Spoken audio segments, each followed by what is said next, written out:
Nigeria's debt profile has increased over $100 billion according to the country's debt management office.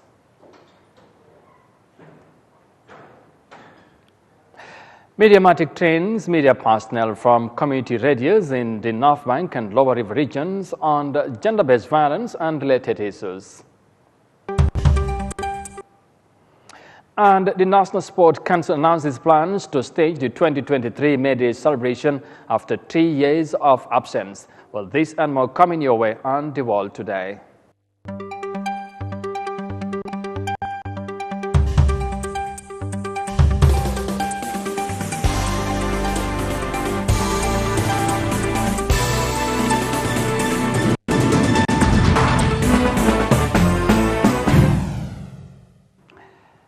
Hello, this is Eyeafrica TV and you are watching the World Today News Bulletin coming to you live from our studios in Banjul. Many thanks for joining us. I am Amadou Kante and now the news in detail. And we begin this news bulletin in Nigeria where the country's debt profile has significantly increased according to the country's debt management office, DMO. Now, economic observers of the West African nations are expressing concern about the situation as Nigeria's debt stands at $95.8 billion as of the end of 2021. Now, this latest debt-related report is released barely 2 months before the new administration takes the mantle of leadership led by President Bola Tinubu. And let's have more details of that in this report. Nigeria's Debt Management Office, DMO, revealed that the country's debt profile has climbed to $103.1 billion. DMO, in a statement on its website, took a comparative debt stock and reported that Nigeria's debt, as at the end of 2021, was $95.8 billion. Economic watchers worry that the rising debt burden could be overwhelming for the West African nation. Debt becomes progressive when you are injecting it into infrastructure, so you can be able to increase your infrastructure stock. It simply means that after some period of time, you can begin to recoup and then pay back. But it becomes a burden and excruciating when you are borrowing and then practically or literally pissing it down. You're even beginning to borrow and you're not paying back. That's when it begins to get worrisome. If you have noticed, part of what has also exacerbated the issue of borrowing is that the government, rather than insisting on cutting down on a few things that have cost us money, has grossly borrowed to fund budgets for the past several years. The announcement of the new debt report comes less than 2 months before President Muhammadu Buhari hands over to the incoming administration led by Bola Tinubu in late May, leaving the new government to deal with a massive debt burden. The Debt Management Office noted that not all states' debts were captured in the figures released, an indication that the final debt stock may be even higher. Experts point to the global economic crisis, corruption, insecurity and mismanagement of the nation's finances as some of the factors responsible for the rising debt burden. They say government should look towards industry advancements and infrastructure upgrades. We need, as a country, to actually go back to the drawing table and check exactly where our losses are coming from. Checkmate them. We really want to make progress. We also need to check the issue of resuscitation of our refineries. To the extent that we've not resuscitated our refineries, your expenditure is going to rise and your borrowing will increase. Nigeria is struggling with revenue generation to match up the cost of debt servicing. The country's debt service to revenue ratio stood at 81% in 2022, far above the World Bank's threshold of 22.5% for low-income countries like Nigeria. Experts advise the government to review expenditure priorities and ramp up local production efforts to curb rising debt burden. And that economic-related report is coming from the Nigerian capital, Abuja. Now, back here in the Gambia, through funding from the United Nations Trust Fund and UNFPA, Mediamatic recently concluded a 5-day capacity building program for community radios in the North Bank and Lower River region on gender-based violence, FGM, child marriage, women leadership, participation and ethical reporting. Now, according to the organizers, the project is inspired by the effects of the Senegambia bridge on how people, especially vendors at the crossing point, have lost their job since the bridge was constructed. Let's have more details of that in this report by Yahya Jammeh. These radio personnel and other local groups have gone through rigorous 5-day training on issues of gender-based violence, child marriage and women's leadership participation. They were also trained in effective reporting on survivors of gender-based violence with a view to further sensitizing the masses on the different thematic issues. The project program coordinator Mamadou Mokhtar Jallo believes that the community radios are the right channel for the effective communication on the pertinent issues affecting people's lives. He gives an insight in the aspect of the implemented project. We are doing here today, these few days that we are here, is actually train community radios of North Bank region, where we have all the radio stations of North Bank from Nyomi all the way to Farafenye, as well as the radio stations of Lower River region, that is Soma community radio. That is the only one we have in LRR. And as a result, we are actually adding on the Kanyaleng group of Kanikunda. These, we believe, that the best or the most effective ways of transferring information or reaching the last person in the community. Because the Kanyaleng, as we know, they're very influential, but also they're very creative in the way they send their messages across the board to ensure that everybody knows what exactly we are trying to talk about, but also encourage the reporting of gender-based violence, as well as give a broader perspective. Mr. Jal also explains some of the thematic areas used in training the radio personnel on the different outlined topics. According to him, a follow-up assessment will be conducted by having live radio shows on the issues. A phase one of it. The phase one is to capacitize these people, because after the Ramadan, we are also going back to their community radios. That is phase two, where we're going to engage them, where they're going to conduct live programs on their respective radios. From Nyomi, Kerawan, Soma Community Radio, Farafenye Community Radio, Paradise FM in Farafenye. Each one of these radio stations, we will capacitize. We are going to make sure that we buy airtime on their radio stations, where they are going to engage the community members themselves on all of these issues we talked about. How the community can actually better broaden their understanding on these issues, and how they should know that these things affect themselves, affect their communities, the socio-economic development of the country at large. Very grateful to United Nations Trust Fund for Human Security, as well as UNFPA, for supporting us in making so with enough funds to make sure that we organize this program, and then we also continue the implementation of this. So the 5-day training avails the participants the opportunity to go on rigorous training on FGM, child marriage, women's leadership participation, ethics, and effective ways of reporting these issues. They were as well capacitated on how to produce live shows and other related programs. Reporting for Eyeafrica News, I am Yahya Jammeh.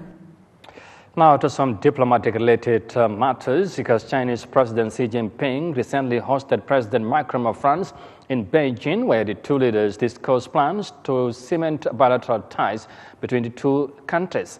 Now, while deliberating on the global pertinent issues such as Russia's invasion of Ukraine, President Xi and his French counterpart also agreed to foster cooperation in different development areas. This is Emmanuel Macron's first state visit to China since the COVID-19 outbreak. Here's more details of that in this report. Chinese President Xi Jinping said China and France could overcome differences and constraints to develop their relations. President Xi made the remarks during a bilateral meeting with French President Emmanuel Macron in Beijing. She said China and France, as major world powers, had the ability and responsibility to overcome their differences and safeguard world peace, adding that the two countries should adhere to the general direction of a China-France comprehensive strategic partnership that is stable, reciprocal, pioneering, and progressive, to practice true multilateralism and maintain world peace, stability, and prosperity. President Macron, on the other hand, expressed a willingness to strengthen cooperation with China, especially in areas of climate change, food security, and people-to-people exchange. He appreciated China's role in resolving regional hotspot issues and called for deeper communication to strive for world peace. The two presidents then exchanged views on the Ukraine crisis, with President Xi reiterating China's position on promoting peace talks. President Xi then reiterated to follow the United Nations Charter and to build a balanced, effective, and sustainable security framework in Europe. Chinese President Xi Jinping and his French counterpart Emmanuel Macron have agreed to enhance relations between the two countries after the French president's recent visit to Beijing. And from that report there now, we'll take a break and come back shortly. Stay with us, there's more coming ahead right after the break.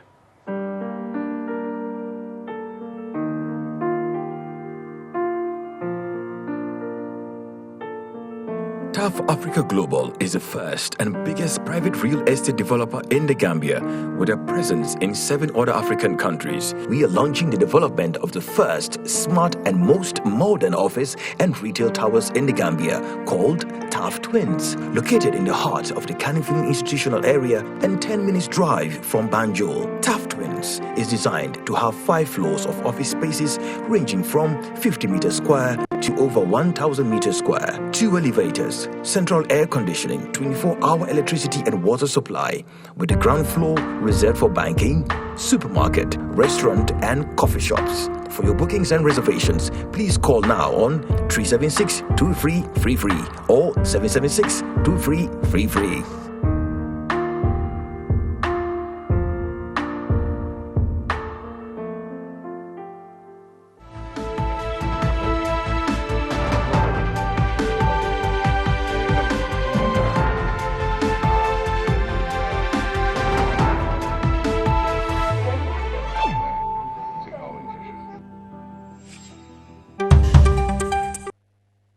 Welcome back. This is Eyeafrica TV and you are watching the World Today News Bulletin coming to you live from our studios in Banjul. And once again, many thanks for joining us. Let's now look at the rest of the stories. And next we head to the North African region, because despite the country's citizens' heavy reliance on the gold industry, it is estimated that over 50% of Sudan's gold is smuggled out of the country, with proceeds frequently used to finance the internal conflict. Now, gold mining plays an integral part in the Sudanese economy. Thus, some experts observe that the government should be buying the gold to stop the smuggling. Let's have more details of that in this report. 59-year-old Musa Jack is hoping to strike it rich. A former aviation technician in the army, he left his job due to the effects of the COVID-19 pandemic and came to northern Sudan in search of gold. Ajak was inspired by thousands of Sudanese artisanal miners whose lives have changed after they extracted this precious metal. I lost my job during the height of the pandemic in 2020. My friends and some of my family members encouraged me to come to the northern state to look for gold. This well that I'm working in is promising, and the state is stable, and that encouraged us to stay longer. Sudan is one of the biggest gold-producing countries in Africa. Artisanal mining drives much of the country's production and provides a livelihood for more than 3 million people. Officially extracted gold is brought to the capital to be sold to the government and jewelers. But that doesn't tell the whole story. In 2022, Sudan's Mineral Resources Company announced a record year for gold production, with more than 18 tons of the precious metal extracted. But it is estimated that a lot more gold is produced and smuggled out of the country. It's estimated that over 50% of Sudan's gold is smuggled out of the country, with proceeds frequently used to finance the internal conflict here. The state should establish a stock market to encourage the producers to sell for it and to stop smuggling. That will enable the government to build bigger reserves and shall contribute to the economic recovery.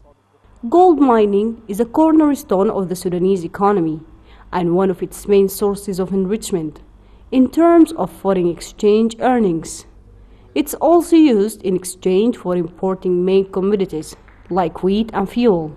The government has imposed new measures regarding the use of extracting chemicals in an effort to limit the activities of unofficial mining.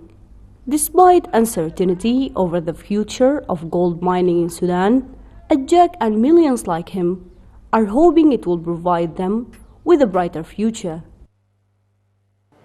And from that report in the North African country of Sudan, now onto our final story. The celebration of the famous May Day sports returns in the Gambia after almost 3 years of absence due to the COVID-19 pandemic. Commemorated globally on the 1st of May each year, International Workers' Day is celebrated in the Gambia in the form of a sporting jamboree with workers from government and private sectors converging to participate in fun sporting activities in celebration of the Global Day. Now, the National Sport Council, being the sole body responsible for the event, announces that the networking and sporting fiesta for the workers will be observed this year. And let's have more details of that in this report. International Workers' Day is the day that commemorates the struggles and gains made by workers and the labor movement. This international holiday is observed on May 1st each year. May Day is marked as public holiday in over 80 countries, including the Gambia. In many countries around the world, workers took to the streets in a peaceful protest, demanding for good working conditions and improved wages, among others. However, in the Gambia, the celebration is observed in the form of a whole-day sporting activity where the private and government institutions get together to compete in different sporting activities, and the outstanding performers are usually awarded during a sports banquet to be held by the organizers. Ahead of the 2023 May Day celebration, the National Sports Council updated the media on their plans and preparation for hosting this year's event. Mahmoud Jawla, the Deputy Executive Director of the National Sports Council, describes Gambia's May Day celebration as unique. The Gambia celebrates May Day in a very unique way. Unlike our neighbors or in the West, where sometimes you will see people will celebrate this day in a violent way. For us as Gambians and as a very peaceful country, peaceful people, you know, with a very close relationship as in our communities, we think of, you know, celebrating May Day in this very perfect and unique way. That is calling all the civil service and the private sector together and participate or compete in different sports.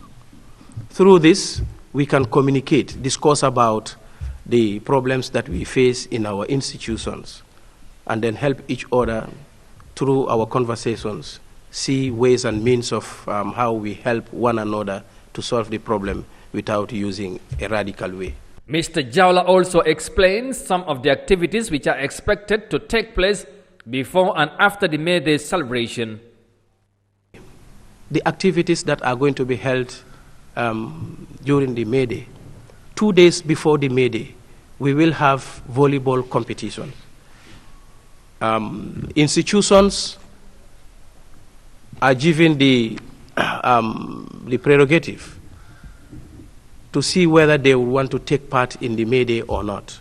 In the volleyball competitions, because usually what happens, not all institutions register, because all of them don't have teams. But those that have teams will come, register, and then 2 days before the event, we have the volleyball competitions done with it, keep the results until the very day, which is the May Day, on the 1st of May, where we will have 100 meters, 200 meters, we have a relay, we will be having also tug of war, we'll have the greasy pole, pillow fight, musical chairs, you know, managers race, all those events will be there.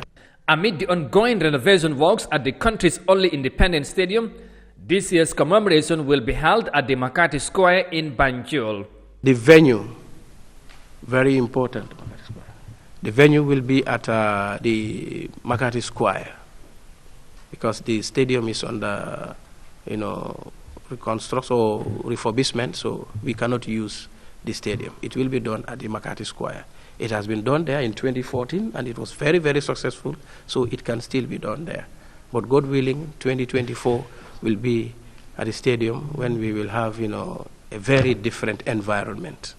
The National Sport Council has also outlined plans to stage Other sporting activities like the Youth Summer Camp and the Sports for Health, which were also halted due to the pandemic. May Day is observed in many countries on May 1st, but in the United States and Canada, a similar observance known as Labor Day takes place on the first Monday of September. Reporting for Africa News, I am Amadou Kante. And yes, May Day sports finally back in the Gambia after almost 3 years of absence, and as announced there by the National Sports Council, and we will all look forward to that. And with that report there, we now eventually bring this news edition to an end.